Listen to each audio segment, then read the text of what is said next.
Ben bu kızı sevirəm. Kız da beni sevir. İndi ben ne cürə bundan ayrılırım?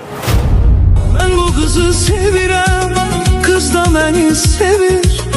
İndi ben nece bundan ayrılım. Ben bu kızı sevirəm, kız da beni sevir. O kızı sevirdim deliler kimi. Kız beni sevirdi lap leyli kimi. Ben o kızı sevirdim, kızdaki beni.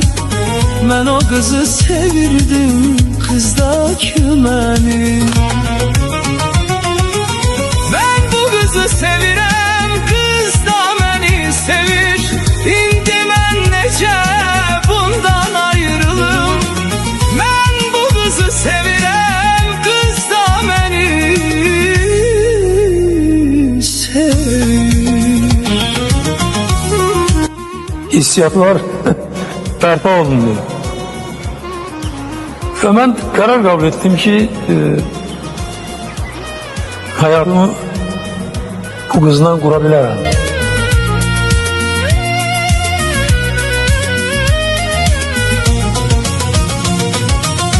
Bir kız sataştı gözüme, sonra tanış olduk. Tanışlığımız kısa oldu ama yüreğime doldu. Onun sevgisi, bu da bana onu daha yakın hissettirdi. Garip hisler bağladı beni ona. İçim doldu, derinleşti. O kızı sevirdim deliler kimi. Kız beni sevirdi lap leyli kimi. Ben o kızı sevirdim, kızdaki beni. Kızdaki beni.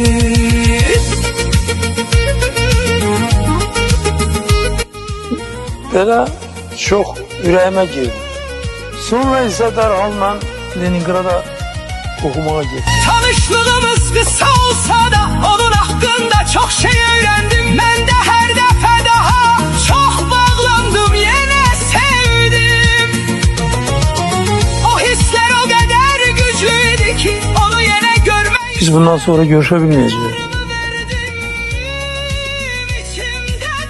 Geldi görüşen kim bana dedi ki görsenir ki de artık biz bundan sonra görüşebilmeyeceğiz.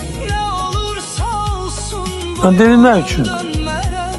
Dedi sen bilirsen ki benim atamı işten çıkardılar. Sen ise böyle bir organda işləyirsən, görsenir ki bizim bundan sonra da alakalarımız mümkün değil. Ben buna itiraz ettim.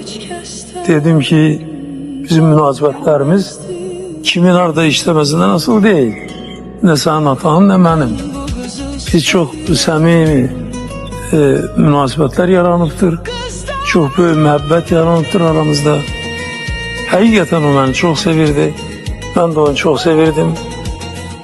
Ona göre dedim yok. Sen narahat olma.